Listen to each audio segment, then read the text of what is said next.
정보가 있는 시사 토크쇼 장윤선의 팟짱.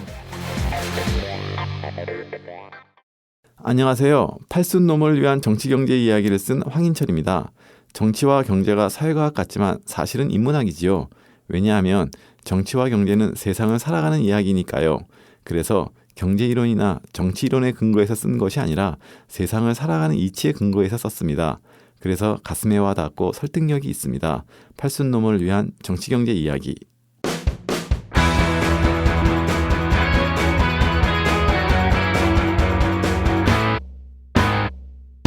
색깔 있는 인터뷰. 색깔 있는 인터뷰 시작하겠습니다. 오늘은 2014년을 돌아보면서 10대 뉴스를 꼽아보는 시간을 갖도록 하겠습니다. 오늘도 어김없이 종창 브라더스 자리해 주셨습니다. 코리아 연구원 김창수 연구위원님 나오셨습니다. 어서 오세요. 예, 반갑습니다. 김창수입니다. 네, 디펜스 21 플러스 김종대 편집장님 나오셨습니다. 어서 오세요. 예, 창수 형이 바늘이라면 저는 실. 예, 그냥 따라다녀. 예, 안녕하십니까. 종창이란 말이 그 말이잖아요. 네. 종북, 종창 다 비슷한 말 아니에요? 종북이야? 근데 디펜스 21 플러스라고 꼭 플러스는 붙이네요. 안 빼먹고 할 때마다. 왜냐하면 처음에 좀 헷갈렸는데 이제는 선배 플러스 아니야 플러스. 그렇지. 네. 아니 근데 김종대 편집장님의 드레스 코드를 제가 좀 이제는 알겠어요. 세미나 있는 날과 세미나 없는 날에 드레스 코드가 달라. 오늘은 조금 이렇게 그 캐주얼한 맛이 아니라 약간은 조금 젠틀한. 그러니까 한마디로 말하면 오늘은 빼 입고 왔어요. 오늘은 그 세미나 있는 날. 네, 세미나 있는 날. 세미나가 직업이야. 세미나가 지금. 자, 오늘 10대 뉴스를 꼽아보겠습니다. 오늘 그 팟짱이 그 시작한 이후에 오늘 2014년의 마지막 방송입니다. 다음 주에는 저희가 신년 새해에 청취자들을 만나게 되는데요. 자, 올해 10대 뉴스를 꼽아보기로 약속을 했는데 자, 우선 어떤 것부터 꼽으셨나요? 일단 김창수 연구위원께서 설명을 해주세요. 10대 뉴스를 하려고 하니까 네. 이 너무 많은 거예요. 네. 올해는 정말로 말 그대로 다사다난. 그렇죠. 100대 뉴스로 갔어야 돼, 사실은. 그리고 이 좀 세월이 흐르다 보니까 네. 이 세월의 속도가 너무 빠른 거예요. 너무 많은 사건들이 너무 빨리 그냥 순식간에 막 지나갔습니다. 그래서 외교 안보 통일 분야만 10대 뉴스를 꼽으려 하더라도 네. 이게 너무 많이 있는데 또 올해는 정치 사회적으로도 국제국장 이슈들이 너무 많이 있었습니다. 맞아요. 제가 볼 때는 무엇보다도 어쨌든지 간에 우리가 10대 뉴스를 할 때 가장 먼저 해야 될 거는 2년차 박근혜 대통령에 대해서 평가를 해보는 것. 네. 그게 10대 뉴스의 첫 번째가 되지 않을까 네. 그런 생각입니다. 네. 그런 것 같아요. 네. 자, 뭐 바로 평가를 해주세요. 예, 정치, 경제, 외교, 안보에 이르기까지 참 그게 아닌 분야가 없었죠. 예, 도대체 어디서 많은 이 고통과 눈물을 몰고 오셨는지 하늘에 맨날 먹구름 끼고 천둥치고 벼랑 떨어지는 그야말로 그냥 매일 비상사태 같은 느낌의 이런 어떤 그 흐름 속에서도 홀로 고고하시고 또 홀로 신성화되신 우리 대통령께서는 여전히 굳건한 지지율을 또 유지하고 계시는 참으로 이 난맥과 어떤 혼란과 또 대통령 숭배가 같이 공존하는 그 유신 이후에 우리가 최초의 정권을 참으로 인상 깊게 봤다 생각합니다. 그 박근혜 대통령이 이정희 그 통합진보당 대표에게 보냈다는 그 카드 신년 카드 보셨어요? 그런 게 있어요? 신년 카드를 이정희 대표한테 보냈는데 난을 치셨어. 맞습니다. 자수, 손수 자수를 오셔서 지금 나라는 오방난장 어떻게 정리가 안 되는 수준인데 자수를 손수 놓으셨을지는 모르겠는데 그걸 보내셨다는 거예요. 그런데 박근혜 대통령이 아무리 뭐 잘못한다 하더라도 또 우리 팟짱에서 박근혜 대통령 잘못한다가 맨날 그렇게 하더라도 국민들은 박근혜 대통령에 대해서 견고한 지지를 보낸다는 거죠. 아니 박근혜 대통령에 대한 견고한 지지율은 크게 흔들리지 않는다는 겁니다. 왜 그러냐면은 이건 제 생각이 아니고 제가 어떤 이 정치평론가한테 들었습니다. 그는 이 차두리 현상이라고 이야기를 하더라고요. 차두리. 예, 그러니까 차두리 현상은 뭐냐면은 차두리가 잘하든 못하든지 간에 차범근 아들이니까 네. 차두리는 국가대표가 돼야 된다. 아. 이런 생각을 하는 분들이 많이 있다는 거예요. 네. 차범근 팬들은. 저도 차범근 팬이거든요. 아 그래요. 근데 그건 마찬가지로 박정희 대통령에 대한 향수가 있기 때문에 더군다나 이제 박정희 대통령과 유경수 여사 두 분이 다 암살 당했기 때문에 이것에 대한 효과로서의 박근혜 대통령에 대한 연민, 네. 부모를 다 젊었을 때 잃었는데 그래서 박근혜 대통령이 잘하든 못하든 그게 중요한 게 아니라 박근혜 대통령에 대해서 일종의 불쌍하다는 연민의 감정을 가지는 이 정서가 견고하게 존재하고 있기 때문에 박근혜 대통령에 대한 지지율은 계속 유지될 것이다. 이렇게 보는 분들도 있더라고요. 근데 제가 그 말을 들어보니까 한편은 일리가 있으면서도 차두리 선수는 참 억울하겠다 하는 생각이 들었습니다. 왜냐하면 차두리 선수는 아버지 후광 때문이라기보다는 제가 볼 때는 차두리 선수 나름대로의 능력이 있거든요. 네. 그 능력이 맞는 평가를 받고 있다고 생각하는데 하여튼 차두리 선수 좀 억울하게 됐습니다. 네. 박근혜 대통령 2년 차이고 2년이면 꽤 긴 시간이에요. 그 시간 동안 상당히 많은 일을 할 수 있는 특히 이제 개혁 정책은 임기 초반에 해야 성과를 거둘 수가 있다라는 평가들이 많은데 실제로 제가 되돌려 보니까 말은 되게 많았어요. 뭐 하겠다 굉장히 말은 많았는데 된 거는 별로 기억에 남는 게 없어요. 저는 여전히 그 후보 시절의 공약만 생각이 나고 그 뒤로 네. 그것이 이행된 게 뭐가 있지? 생각이 안 나요. 김영대 편집장님 기억나는 거 있어요? 저도 뭐 어디 가서 얘기합니다만 박근혜 대통령은 진보의 언어로 당선된 대통령이다. 그렇습니다. 예, 복지와 경제 민주화 또 한반도 신뢰 프로세스는 그동안 진보의 정가의 보도처럼 네. 나오던 것을 본인의 어떤 언어로 전환했거든요. 네. 이것이 대선 때까지 유지가 됐어요. 근데 이제 집권에서 역시 가장 큰 뉴스는 개혁의 실종이라고 볼 수 있겠습니다. 근데 말은 수십 년간 적폐를 청산한다 그러지만 결국은 그 적폐가 계속 이어지는 네. 이런 현상이 되고 이제는 더 이상 개혁을 기대할 수 없는 상황에서 여전히 어떤 그 공안 통치라든가 어떤 과거의 복고풍의 어떤 그 지배 이데올로기 네. 이런 것들이 오히려 부활할 때 적폐가 지금은 강화되고 있단 말이죠.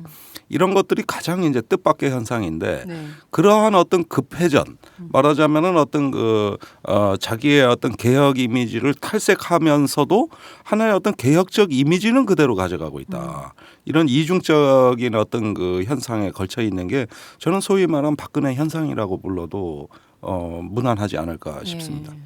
박근혜 현상을 짚어주셨는데요. 지금 요새 저는 그런 생각이 들어요. 옛날에 저희가 YS 말에 그때 도대체 한국에서는 뒷돈 없이 살 수 없는 나라, 부정부패가 너무 심각해서 살 수 없는 나라다라는 얘기를 굉장히 많은 사람들이 했었는데 다시 그 시절로 돌아간 거 아닌가라는 생각이 들 정도로 지금 막 부정부패가 만연하고 그런 것 같거든요. 네, 되게 관대하십니다. 그런가요? YS 시절로 돌아갔다고 생각하니까 어떤 분들은 YS 유신? 시대가 아니라 유신이다 이렇게 생각하는 분들이 많이 있는데 네.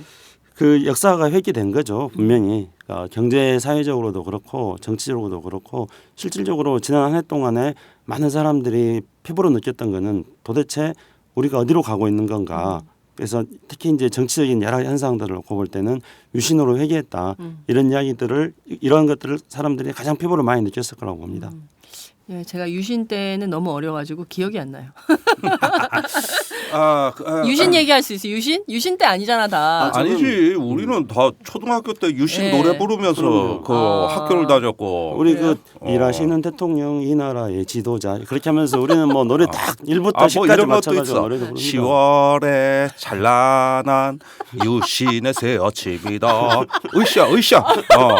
여기에다가 또 진짜? 향토예비군가의 새마을 그 새마을 노래 노래는 기억나. 이거는 TV 틀면 그거보다 맞아요, 애국가 다 들어야 되고 전 그거 그다음 기억나요. 새마을 노래 맞아요. 들어야 되고. 그 광화문에 지나갈 때 딱 5시인가 6시인가 시계가 딱 되면 엄마랑 딱 서야 돼. 그 애국가 나오면. 그렇지. 국기하강식 네. 할 때 그렇게 합니다. 네. 예. 그 국기하강식. 아까 이제 일하시는 대통령 했잖아요. 그 마지막 구절이 뭐냐면은 구국의 새 역사는 10월 유신 정신으로 다 이렇게 끝납니다. 아, 야. 아우, 하여간 우리 어렸을 때 그런 노래 예. 많이 배웠어요. 세대가 다르구나. 우리는 유신 소년들이야. 유신 소년들인데 네. 새마을 노래가 뭐요? 새벽종이 울렸네. 울렸네. 이래 시작되잖아요. 네. 근데 박근혜 대통령의 한 가지 우리가 불일치되는 게 있어요. 뒤에 이제 세월호 얘기라든가 우리가 지금 할 얘기가 많은데 주요 사건을 보면서 저는 박근혜 대통령이 아침잠이 많다는 걸 확신하게 됐습니다. 네. 사실은 청와대 홈페이지 들어가 보십시오. 일주일에 이틀 일정 안 떠 있어요. 그러니까. 많아야 이틀이에요. 예. 그다음에 박근혜 대통령 오전에 회의 몇 건 했는지 한번 따져 보십시오. 거의 없습니다. 네. 거의 없어요. 심지어는 그 각종 장관 회의나 국무회의 있잖아요. 대부분 오전에 잡히거든요. 네. 취소된 적 부지기수예요. 그러니까요. 예, 올라오다가 저기 저 올빼미 대전에서 올라오다가 도로가 되돌아간 장관들 수도 없이 많아요. 자, 이게 뭐 아침잠이 많아서라는 건 제 추론입니다만 네. 세월호 때도 왜 보고를 못했냐고. 그런데 그 새마을 소녀는 어떻게 해야 돼? 바른 생활 소녀는 아침에 일찍 일어나야 되잖아. 새벽정에 울릴 때 일어나야 돼. 그 노래는 아시나? 뭐요? 새 나라의 어린이는 일찍 일어납니다. 아, 오늘 그다음에 이 박근혜 연말 분위기 대통령은 표준 바른 생활 소녀잖아. 네. 장충 초등학교의 그 동창생 정몽준이가 기가 질려서 꼼짝도 못하는 거 아니야.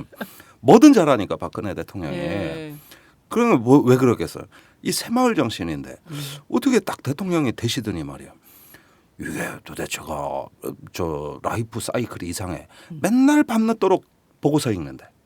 그러니까 맨날 밤늦도록. 자수도 놓아야 되고 바빠 밤에. 자수도 놔야 되고 요가도 해야 돼. 요가도 해야 되고. 그거 다 밤이에요. 어떻게 된 게. 그러니까 이 시간에 쉬어야 된다고. 네. 이 시간에는 쉬어야 되고 아침에 일찍 일어나야 비서들하고 이 타임 이 스케줄이 맞잖아 이게. 국정 스케줄하고 이 라이프 스타일이 맞아야 되는 거 아니에요. 근데 안 맞아 내가 보기엔 틀림없이 아침잠이 많아. 예. 저는 제 출신이 따지고 보니까 굉장히 친박이에요. 제가 출신이 또 왜냐하면요. 친박이야. 아니 출신이 따지고 보니까 원조 친박이에요. 그러니까 왜냐하면은 이 유신 시대 때 이제 박정희 유경수 여사 사망하고 나서 멸공소년단이라는 게 만들어졌어요. 네. 제가 멸공소년단 단장이야? 단장이었죠. 나중중학교 제가 별걸 단장이었습니다. 다 했네. 별걸 다 했네. 그리고 이제 박근혜 대통령이 직접 웅변대회도 나갔지. 당연하죠. 이 발음도 안 좋고 목소리도 안 좋지만은 내용이 좋아야 돼 컨텐츠가. 그래서 이제 우리 벅벅질 나요. 그렇죠. 이 연사 외칩니다. 그러면 되는 거예요. 그리고 또 새마음이라는 걸 박근혜 대통령께서 친히 만들었어요. 새마음 봉사단. 예, 제가 새마음 봉사단 또 단장이었지 단장이에요? 않습니까? 예. 그러니까 이 정도면 내가 완전 유신 소년이었죠. 선배 진짜 유신 소년이네. 그러니까 친박이었고 예. 원 출신을 따지다 보면은 뭐 먼저 근데 왜 이렇게 친박 홀대를 받아? 그러게 말이에요. 내 입을 이력에다가 이걸 좀 써야겠어요. 자, 박근혜 대통령에게 그러면 우리가 그 알람 시계를 선물할까? 연말인데 일찍 알람 시계. 일어나시라고? 막 몽둥이가 튀어나와 때리는 알람 시계로. 그럴까? 안 그래 아무래도 청와대로 선물 하나 보내야 되겠습니다. 알람 시계. 근데 박 박근혜 대통령이 대통령이- 새벽잠을 깨우게.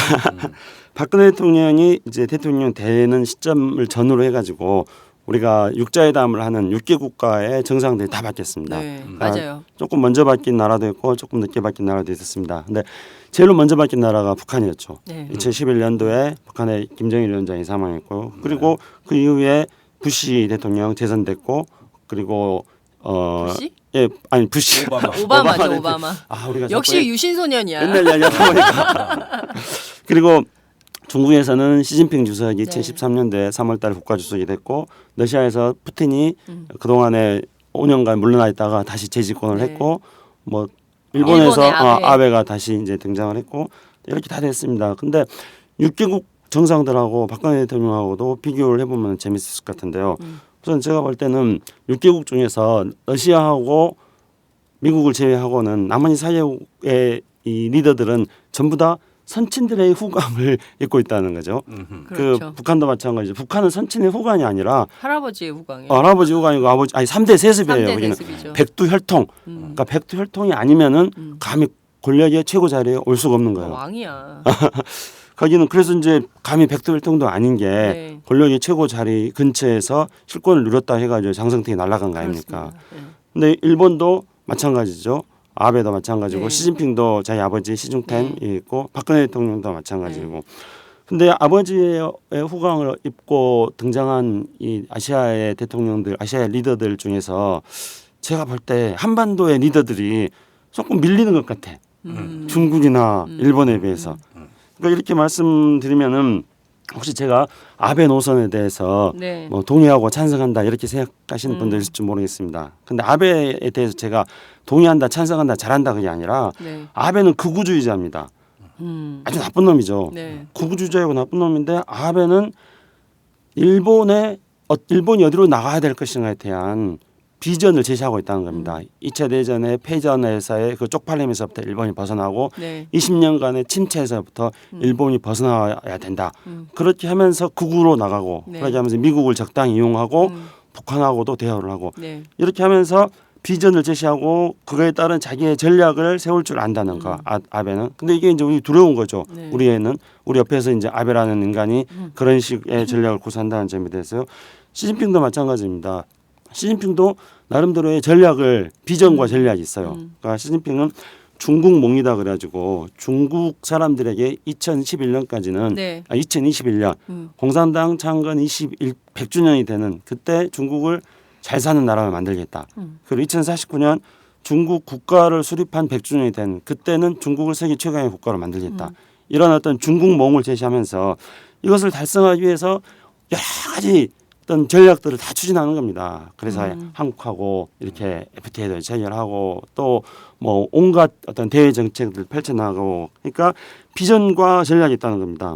근데 박근혜 정부의 이 정책을 살펴볼 때 사실 제가 가장 염려가 되는 거는 대체 이 정부의 정체성이 뭔가 네. 이 정부는 우리나라를 어디로 끌고 가려고 하는가 그 비전이 뭔가 그 비전을 실행할 수 있는 어떤 전략이 뭔가 이런 게 너무 안 보인다는 점입니다. 그런 점에서 조금 마음이 무거워지죠. 네. 그렇기도 하지만 그냥 보수주의 아버지가 하던 것을 그냥 답습하는 수준이 아니냐 이런 분석도 나오고 그러는 것 같은데요.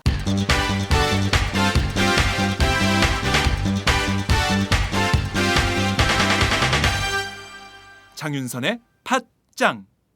아베 얘기하셨으니까 여기서 살짝 그 10대 뉴스 가운데 외교안보로 살짝 빠졌다가 다시 국내 정치로 가볼까요?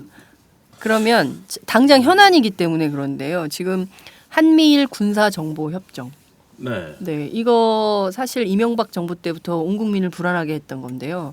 이거에 대해서 즉각 시행을 하도록 돼 있어요. 협정 사인하면. 그 협정이 아니라 이제 약정이라는 이름으로. 네. 예, 처음에는 협정이라 그랬다가 그다음에 양해각서라 그랬다가 이제는 약정이라고 같은 내용을 말만 바꿔서 계속 이렇게 뭔가 조금 이 정치적 부담을 덜겠다는 이런 의도가 되다 보니까 급이 점점 낮아졌어요. 네. 이제 행정권의 재량이 됐습니다. 네. 원래 이거 조약을 체결하고 협정을 하면 국회 심의 받아야 되거든요. 그런데 그런 절차 다 거추장스러운 거 어디를 벗어던지고 네. 이제는 본격적으로 그냥 행정권이 알아서 하겠다. 그럼 내용은 뭐냐? 미국이 주도하는 한미일 삼각 군사 동맹입니다. 네. 군사 일체화인데 그 북한의 핵미사일을 이제 명분으로 해가지고 미사일 방어를 위한 어떤 제반 정보 이런 시스템을 한미일이 통합해 들어가는 거예요. 완전히 이건 시스템 통합입니다. 그러니까 네. 이것이 초래할 미래의 어떤 그 변화는 과연 뭐가 되겠습니까? 우선 시스템을 통합하다 보면 압도적으로 정보력이 우수한 미국과 일본에 비해서 네. 한국은 정보력이 열세이기 때문에 네. 이 선진국으로부터 오는 정보의 이점이 점점 포기하기 어려운 네. 우리의 안보의 자산환이 될 것이고 네. 그러다 보면은 정보만 이제 공유하는 것이 아니라 공동 군사 훈련으로 나아가게 됩니다. 이것은 장차 북한 미사일을 요격한다는 이런 명분으로 이제 공동 군사 작전까지 가정하게 됩니다. 이게 한 발 빠뜨리면은 빠져나올 수 없는 구조예요. 네. 그래서 점점 깊숙이 빠져들다 보면 어느 날 자고 일어나면 어떻게 변해 있느냐.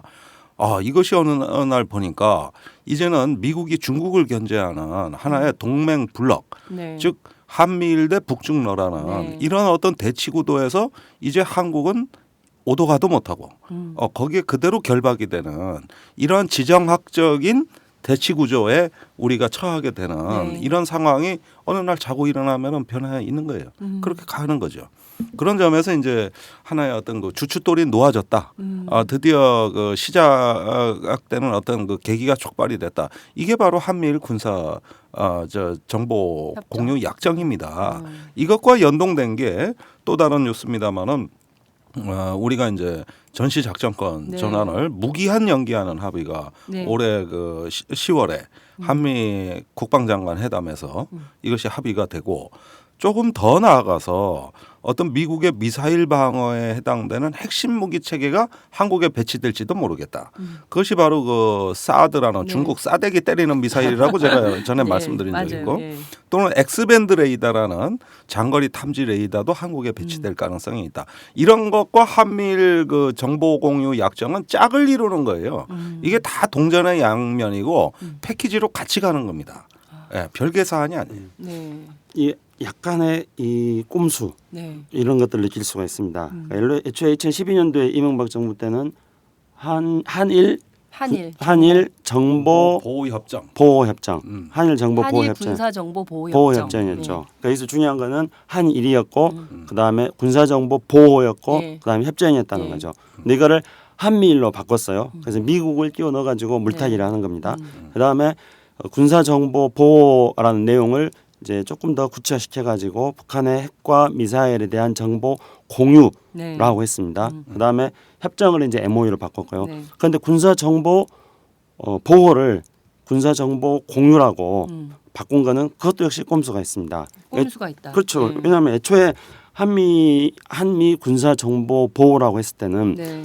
미국이 이거를 추진하는 이유가 있었습니다. 미국이 2005년도에 일본하고 MD 체제에 관한 네. 그런 공동 계획들을 추진해 나가는 과정에서 일본의 이지스함에 군사 보호를 해야 될 미국의 MD에 관련된 기술들이 유출됐다는 사실들을 파악을 한 거예요. 그래가지고 군사 정보 공유된 교류된 군사 정보를 보호하겠다. 네. 그러니까 이 보호가 목적입니다. 기술 유출을 막기 위해서. 그러면은 보호를 하게 된다면은 그렇다면 안심하고 정보 공유를 할 수 있잖아요. 정보 공유를 촉진시키는 이런 게 목적이었는데 이제 이런 것들에 대한 문제 제기가 많이 되니까 네. 북한 핵과 미사일에 대해서 정보를 공유한다. 이렇게 이제 이름을 바꾼 거예요. 그러면 뭔가 명분이 더 있어 보이지 않습니까? 그런 이제 점인데 여기서 이제 우리가 제일 염려하는 거는 우리가 일본의 문제, 그러니까 조금 전에 제가 아베 네. 전략에 대해서 말씀드리지 않았습니까? 근데 가장 염려하는 거는 일본이 아베 시절에 들어와가지고 이제 크게 세 가지에 있어서 제가 볼 때 염려스러운 현상이 발생했습니다. 하나는 일본의 원자력법을 바꿔가지고 네. 일본의 핵무기에 대한 접근권을 좀 더 유용하게 만들어놨어요. 문턱을 더 낮춰놨습니다. 그다음에 우주항공법이라는 걸 또 바꿔가지고 일본이 미사일 개발에 접근할 수 있도록 또 그 제어 장치를 풀어놨어요. 네. 그다음에 헌법 해석을 애매하게 해가지고 집단적 자유권 행사를 가능하게 하지 않았습니까? 그렇게 됐을 경우에 이런 어떤 일본의 핵 기술과 그다음에 미사일 기술의 접근 용의, 그다음에 집단적 자유권 이런 것들은 곧 대외적으로 이제 군사력의 행사를 유용하게 하는 그런 장치들을 내부적으로 만들고 있다는 겁니다. 그럼 일본이 대외적으로 군사력 행사를 용이하게 하는 그 대상이 어디겠습니까? 일본은 과거에 그거를 뭐 주변 사태법이라고 해서 이미 네. 그런 법제 정비를 다 해놨습니다. 그랬을 때그 주변 사태라는 거는 한반도를 말하는 건 너무나 명백한 거고 네. 오래 전부터 일본은 유사시에 한반도에 상륙하려는 그런 꿈을 가지고 있었는데 그 꿈을 이제 실현할 수 있게 되는 겁니다. 그 꿈을 실현하는데 한미일 군사 정보 MOU라는 걸 만들어주면은 일본이 그 꿈을 실현하는데 우리가 알아서 발판을 만들어준다는 것이죠. 너무 끔찍한데요. 얘기를 듣다 보니까. 자, 그러니까 네. 올해 또 다른 10대 뉴스에 저는 들어가야 된다고 보는 게 네. 이제 그 두 가지인데 북한 4차 핵실험 그 기우제 무산 사건. 자, 보십시오. 네. 3월에 사건. 3월에 그 국방부의 김민석 대변인이 북한이 곧 센 거 한 방 터뜨릴 것이다. 그렇죠. 맞아요. 이러면서 계속 그 전국을 네. 불안하게 몰고 갑니다. 북한이 그러면서 뭔가 북한을 곧 한다고. 망해야 맞아요. 나라보다는 식으로 그건 말을 좀 다음이죠. 네. 그건 또 말씀드릴게요. 자, 그래서 3월에 북한 4차 핵실험을 예고했어요. 그리고 4월에 무인기가 떴을 때, 맞아요. 예, 이게 사실은 그 국정원 간첩 증거 조작 사건으로 나라가 발칵 뒤집혔을 때 때맞춰 무인기가 나타나가지고 남재준 원장이 대국민 사과하는 자리에서 뭐라 그랬냐면 북한 4차 핵실험과 무인기로 조성된 엄중한 안보 환경이라고 그랬습니다. 그리고 얼마 있다 세월호가 났어요. 네. 그 뒤에 박근혜 대통령이 그 첫 번째 대중연설이 뭐였냐면은 부처님 오신 날 법요식 행사입니다. 네. 여기에서 박근혜 대통령이 연설 말미에 또 북한 4차 핵실험이 예중된 엄중한 안보 환경이란 말을 또 합니다. 그래서 기우제라고 하는구나. 그러면은 이렇게 남한 정부가 오매불망 바라는데 북한도 한 방 좀 터뜨려 주지 그래. 끝내. 아니 이렇게 바라는데 안 그럼 해줘. 그걸 안 해줘 그래. 할 듯 하다가 안 안 해버리더라고. 그리고 사실 원래는 할 생각이 없었어요. 정확한 정보는 없었다고 한다면. 그러면 남측 정부가 왜 그렇게 남측 정부라 그래 큰일 패가 망신하는 정치인도 봤지만 어쨌든 남쪽에서 그렇게 원하는데 네. 북한은 그거 한 방 왜 안 터뜨려 줬겠냐고. 원래 할 생각이 없었어요. 그래서 사실은 처음부터. 무리였다고. 네. 작년에 하고 어떻게 또 1년 만에 해요. 그런 적이 없거든요. 여태까지. 그러면은 왜 그렇게 그러면 터뜨리지도 않는 거를 그렇게 4차 핵실험 노래를 부르고 간첩을 만들어내고 지금까지 간첩 증거 조작 사건만 5건입니다. 지금 박근혜 정부 들어와서. 그러면 가짜 간첩, 가짜 핵실험 그 기우제 지내는 게 다 뭡니까? 이런 게 뭘 노림수가 있겠습니까? 물론 국내 정치적으로는 하나의 어떤 그 색깔과 이데올로기를 강화한다는 측면도 있겠지만 바로 전시적 장권 무기한 연기하고 사드 미사일 배치하고 그다음에 한미일 약정 체결하고 이런 것들이 다 북한의 위협을 명분으로 하고 있단 말이죠. 그러니까 북한은 비정상 국가, 혐오스러운 나라, 아주 위험한 나라, 네. 곧 핵 터트릴 나라 이런 식의 이미지를 외교안보에서 하나의 어떤 이렇게 활용해 들어가는 네. 맞아요. 국내 정치와 외교안보가 한 몸이 된 겁니다. 그러니까 그 국내 정치를 위해서 외교 안보를 활용하는 거죠. 네. 그렇죠. 네. 이렇게 북한의 위협에 대해서 계속 부풀리면서 북한이 뭔가 사고를 쳐주기를 바라면서 그러면서 국내적으로 자신들의 어떤 정치적인 목적들을 달성해 나가려고 하는 사이에 네. 북한의 군사력은 실질적으로 증가해 버렸습니다. 그러니까 실질적으로 증가한 북한의 군사력에 대해서 우리가 그 실질적인 위협과 거기에 대한 실질적인 대처에 대해서는 외면하고 있는 거죠. 아. 정치적으로 활용할 것만 생각하고 있는 겁니다. 네. 예를 들어보자면 우리가 지금 굉장히 주목해서 봐야 될 게 이제 3월, 4월 사이에 이렇게 김종대 편집장 말씀하신 것처럼 국내 정치적으로 북한 문제를 활용하는 사이에 네. 북한에서는 중대한 현상들이 나타났습니다. 네. 첫 번째로는 3월 30일로 기억하는데요.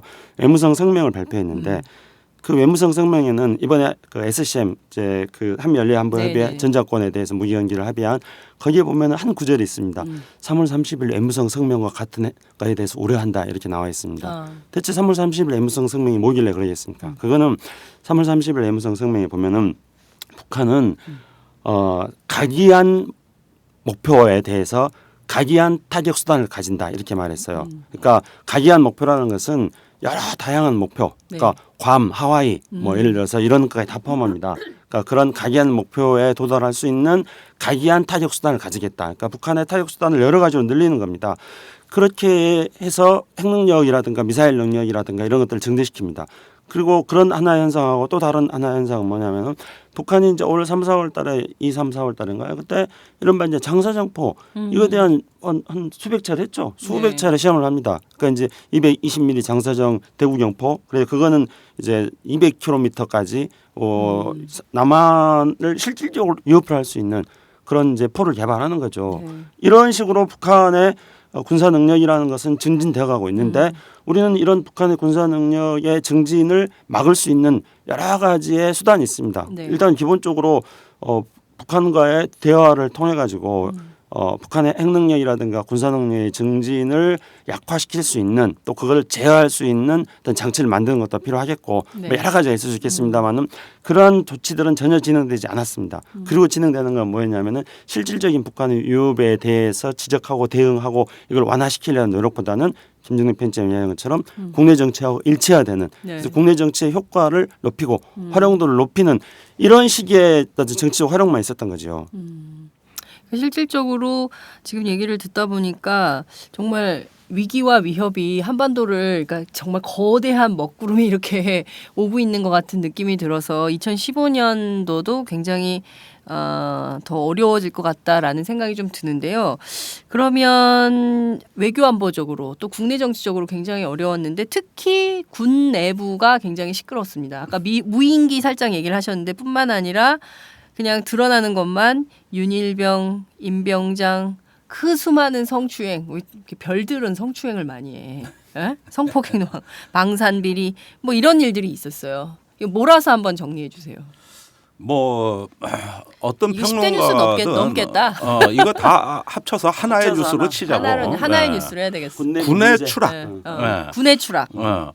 사실로 올해 어떤 평론가든 한국 사회에 가장 실추된 집단이 어디냐고 물으면 제 1위가 누가 뭐래도 군입니다.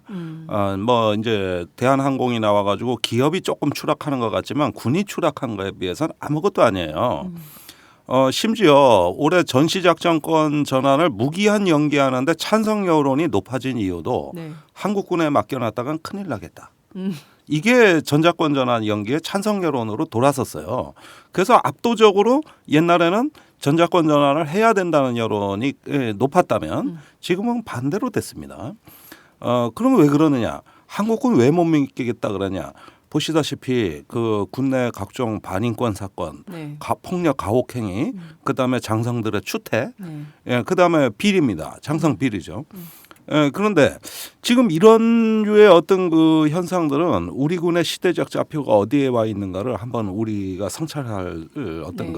그 기회를 제공하고 있다. 이제 한국 군대 이대로는 빈혈에 걸려서 유지가 안 됩니다. 네. 예, 앞으로 2015년이 넘으면은 90% 이상의 징집 대상자들이 군에 가야 돼요. 인구가 없으니까. 그러니까요. 그 사이에 국방개혁 안 했어요. 그럼 63만 대군을 그대로 유지한다는 게 박근혜 정부 정책입니다. 네. 병력 감축은 다음 대통령이 하라는 거예요. 사실 지금 감축을 해도 때가 늦었거든요. 예. 인구가 줄어드는 속도가 워낙 빠르니까. 그러니까요. 지금 해도 늦었는데 자기 재임 기간에는 손에 피 안 묻히겠다. 이러면서 군을 적극적으로 감싸고 돌기 시작하고 그 말썽 많은 군의 그 장성들을 자기 주변에 다 포진시켰어요. 안보실장, 경호실장, 국가안전처장 뭐 그냥 온통 군인들은 얼마 전까지는 국가정보원장까지. 네. 그러니까 이렇게 군 출신이 상위 직급에 많이 진출하니까 군이 안정되는 게 아니라 더 불안해져. 왜냐하면 그 근무 인연들이 다 있다고요. 네. 자기 사조직들이. 네. 이 사람들끼리 경쟁이 더 가까워. 네. 이젠 박지만 인맥까지. 그러니까요. 그러니까 정윤의 박지만 사건까지도 네. 보면은 이게 군이 평지풍파를 또 몰고 오고 있어요. 지금 박지만 씨 동기생인 육사 37기가 내년 초 진급 인사에서 불이익을 본다는 소문이 지금 파다합니다. 벌써 경질되고 있거든요. 보직에서. 요거는 좀 이따 다시 얘기하죠. 네. 박지만 정윤에 묶어서. 네. 그러니까 결국은 뭐냐면은 어떤 일사불란한 어떤 그 명령에 철두철미하게 복종하는 권위적 집단인 군을 등용해서 네. 일견 안정되는 것처럼 보였지만 거꾸로 그 집단이 한번 저기 흔들리기 시작하고 내부 암투가 벌어지면은 여기처럼 혼란스러운 데가 없습니다. 그런 것 같아요. 예, 이건 그냥 한 순간에 저기 붕괴될 수도 있는 네. 상황이에요. 이런 상황까지 돼서 군의 총체적 불신이 초래됐다. 국민들이 이제 군을 안 믿는다. 예, 이런 부분들은 우리 사회에 사실 또 가장 어떤 안타깝고 비극적인 것 중에 하나입니다. 이제 앞으로 애들 군대 어떻게 보낼 겁니까? 그러니까요. 네. 아니 심각한 문제가 제가 어제 취재해서 들은 내용입니다. 그 군대 이제 훈련소 가고 자대 배치 받고 막 이렇게 하잖아요. 근데 훈련소에서 어떤 한 아이가 한 그 훈련 그 뭐라 그럽니까? 그 훈련병이죠. 훈련병이 그 머리가 아팠던 거예요. 그래서 머리가 아파가지고 약을 달라고 했대요. 그랬더니 그 버텨라. 그래서 두 번째 또 갔다는 거예요. 도저히 못 참겠습니다. 네. 버텨라. 또 세 번째 갔대요. 정말 못 참겠. 타이레놀 한 알만 주면 안 되냐. 특정 약을 좀 거론해서 죄송합니다만 또 버텨라. 그렇게 못 참겠냐. 그래서 얘가 네 번째 그랬대요. 견디겠습니다. 근데 머리가 정말 아팠다는 거예요. 근데 끝내는 이제 같이 그 훈련원 훈련병 중에 한 명이 가져온 약을 나눠 먹으면서 이제 이게 됐는데 군 당국은 주지 않았다는 거죠. 그런데 그게 그렇게 뭐 그냥 줄 수 있는 거 아닌가요? 아니, 그러니까 인권 훈련소에서- 군인권이 그 정도인 거예요. 아직까지도 윤일병 사태가 나고 그렇게 해서 사망에까지 이르는 사고가 있었음에도 불구하고 군인권 문제에 대해서 여전히 그렇게 무감각한 채로 하는 거죠. 아, 그거는 그렇게 해서 그 사망한 사람이 그 있거든요. 실제로요? 예, 있죠. 오. 그 저게 약 한 알이면은 네. 저기 사라질 통증을 방치했다가 실제 사망한 훈련병이 있어요. 군인 센터 가면은 그 유족도 있고 한국 사회 큰 문제였습니다. 이게. 그런데 지금 그런 어떤 그 인권의 사각지대가 발생하는 지속적인 어떤 네. 이유, 어떤 그 일관된 이유라는 게 그런 건 뭐냐? 지금 군대는 뭐 하여간 병사들 24시간 케어하거든요. 네. 먹고 자고 있고 네. 생각하는 것까지. 그런데 미성숙한 인격으로 보면서 계속 감시와 통제의 대상으로 병사들을 보는 순간 이 어떤 악습은 사라지지가 않습니다. 어떤 네. 인격적 대우도 허용하지 않거든요. 그런 것이 이제 그 제가 병영문화혁신위원회 참여해 보니까 네. 이제 뭐 사물 인터넷까지 도입하자는 거예요. 그게 뭐냐면 군번줄에 태그를 달아가지고 네. 병사들 이동 경로와 현 위치를 웬일이야. 상황실에서 앉아서 파악하고 생활관에서 CCTV를 설치해서 앉아서 감시를 하자. 왜? 윤일병 사건 감시 안에서 벌어진 일이다. 지휘관 그 잠시 한눈 파는 사이에 벌어진 일이다. 그거 없애야 되겠다. 그러면은 지금 그런 쪽으로 자꾸 그 개혁이 되는 겁니다. 그게 물론 개혁입니까? 개악입니까? 그러니까 개악이죠. 네. 우리가 이걸 다 막았어요. 전 혁신하러 갔다 혁신한 막는 역할만 하고 왔습니다. 솔직히. 네, 그걸 이러다 애들 혁신안이라고 때려잡겠더라고. 이러다가는. 그러니까요. 자, 저기 군대가 불안해지니까 감시 체계 더 강화합니다. 이게 악순환이에요. 네. 예, 그다음에 뭔 얘기를 하면 개인 의견을 존중을 안 해줘요. 무조건 통제에 따라야 됩니다. 네. 제가 군대 생활할 때는 중고생 수준의 인격적 대우를 해줬어요. 예. 지금 유치원생 대우입니다. 아니 그러니까 유치원생이 아니죠. 그 목줄에다가 칩을 심는 다음에 개 취급하는 거지 취급하는 뭐. 거야. 예. 예. 그래서 못하게 했어요 결국은. 그런데 끝났는데 또 로비가 들어와. 또? 어. 그거 파는 놈들이 해야 된다고. 야, 그것도 군피아들이에요. 군피야. 네. 그러니까 이런 어떤 그 단면은 뭐냐면은 우리가 애들을 인격체로서 대우해 본 적이 없는 겁니다. 이건 부모도 마찬가지예요. 훈련소 앞에 하숙해요. 에? 훈련소 앞에서 아예 하숙집을 얻어 아들 훈련 끝날 때까지. 엄마가? 그다음에 자대 배치 가면 그리로 또 따라가서 자취방을 하나 얻은 다음에 예. 부대장한테 전화해요. 그 부대 비대 있냐? 그다음에 우리 아들이 잘 쓰는 화장품 이거다. 전달해 주라. 그럼 중대장 소대장들 이제 카톡 해야죠. 밴드 해야죠. 이제 이 일이 그냥 늘어나서 왜 이 모양이 이 꼴 됐냐 하면은 우리가 애들 키울 때부터 인격 대우를 해준 적이 없습니다. 언제 존중해 줬습니까? 공부만 하라 그랬지. 이런 상태에 군이 한 통속이 된 거예요. 그러니까 다 합쳐서 통제합니다. 여기에 20대의 슬픈 자화상이 있는 겁니다. 오늘날 한국 사회가 왜 이 모양이 이 꼴이냐 하면은 끔찍하겠어요. 20대들이 사는 의미를 못 느껴요. 자기 인생 살아본 적이 없습니다. 남이 규정해 준 사례만 감금돼 있어요. 예. 이러니 얘들끼리 모아놨을 때 그 불완전한 자아가 남들에 대한 공격 본능으로 또는 어떤 지배 욕구로 네. 이게 내부에서 폭발해 버리는 게 윤일병 사건이고 임병장 사건입니다. 이게 문제예요. 이건 인권 문제만으로도 해결이 안 되는 문제예요. 완전히 이상하게 만드는 거죠. 우리 군대가 종합적으로 볼 때 정말 총체적 난국이라고 해야 될까요? 그러니까 상비 병력이 필요한 거는 유사시가 발생했을 때 싸워서 이기자는 게 상비 병력의 필요성 아닙니까?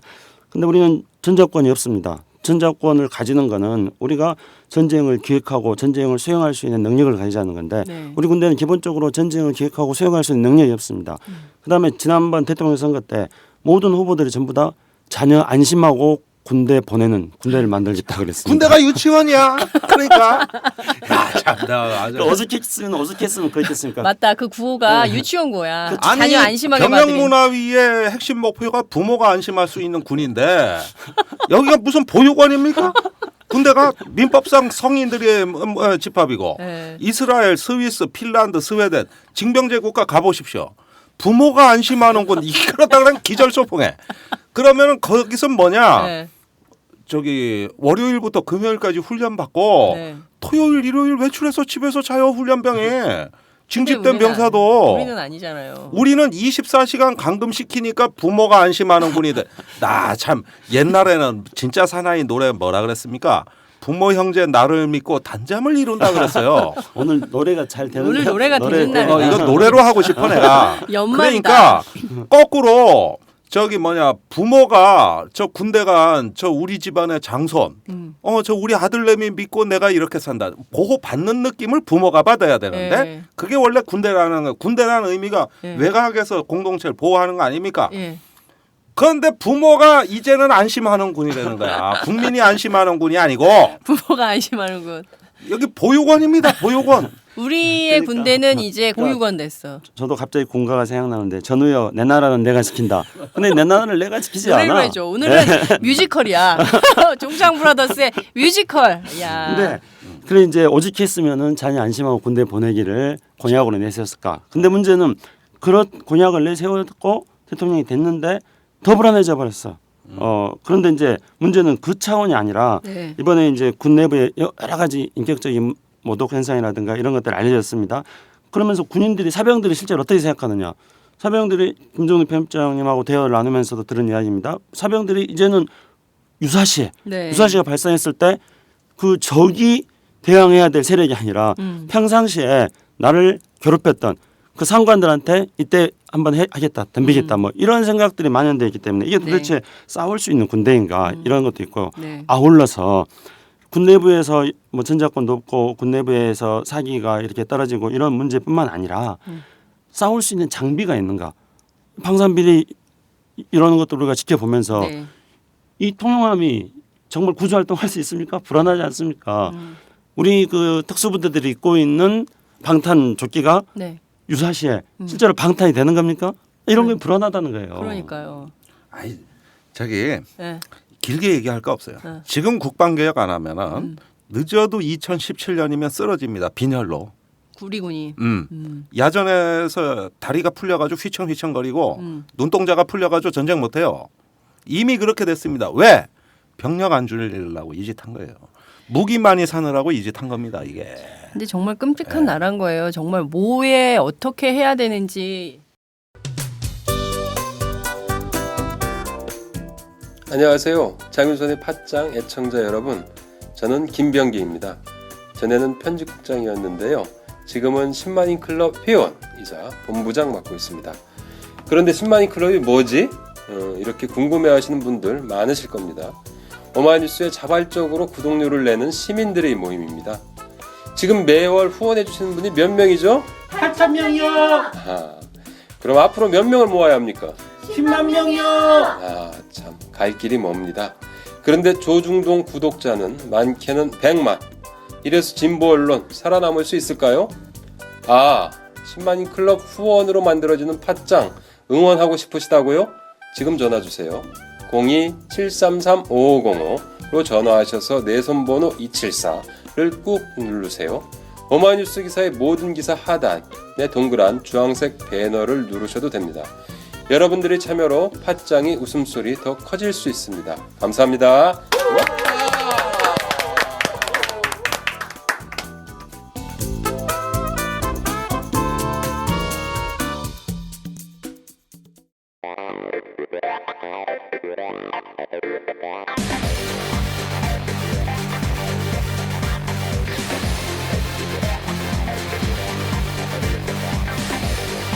정보가 있는 시사 토크쇼 장윤선의 팟짱.